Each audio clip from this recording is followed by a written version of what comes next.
Hop, 3 piles pour Nicolas Dupont-Aignan. 3 piles pour Philippe Poutou. 3 piles pour Valérie Pécresse. 3 piles pour Yannick Jadot. 3 piles pour Anne Hidalgo. 2 piles pour Jean-Luc Mélenchon. On veut pas qu'il passe. Hop, et là on a 5 piles pour Le Pen. Seulement 2 pour Zemmour. 3 pour Jean Lassalle. 3 pour Emmanuel Macron. 3 pour Fabien Roussel. Et 3 pour Nathalie Arthaud.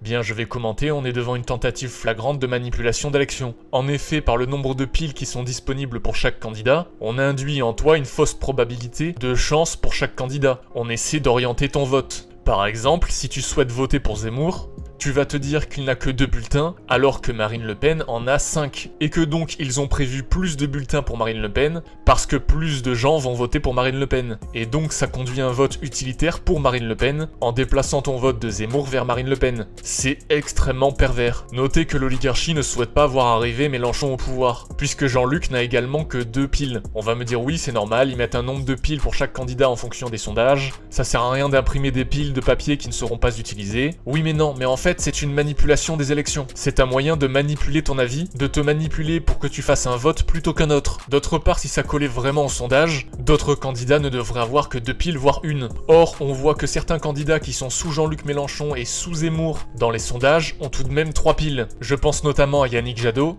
et à Fabien Roussel.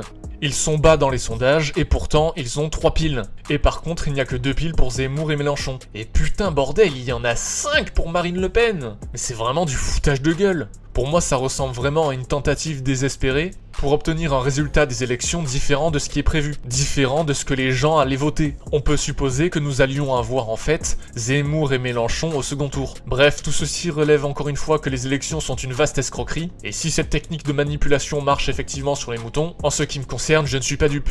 N'hésitez pas à me dire en commentaire si vous avez relevé également ce même genre d'anomalie dans vos bureaux de vote, et allez voir la vidéo que j'ai faite sur la farce électorale. Merci à tous pour votre écoute, n'hésitez pas à faire tourner, à largement partager sur les réseaux sociaux. Je pense que c'est important de mettre en évidence cette gigantesque arnaque. Et si vous aimez des analyses saines et de la lutte contre la doxa, n'hésitez pas à vous abonner à ma chaîne. Merci encore à vous et à la prochaine. Ciao.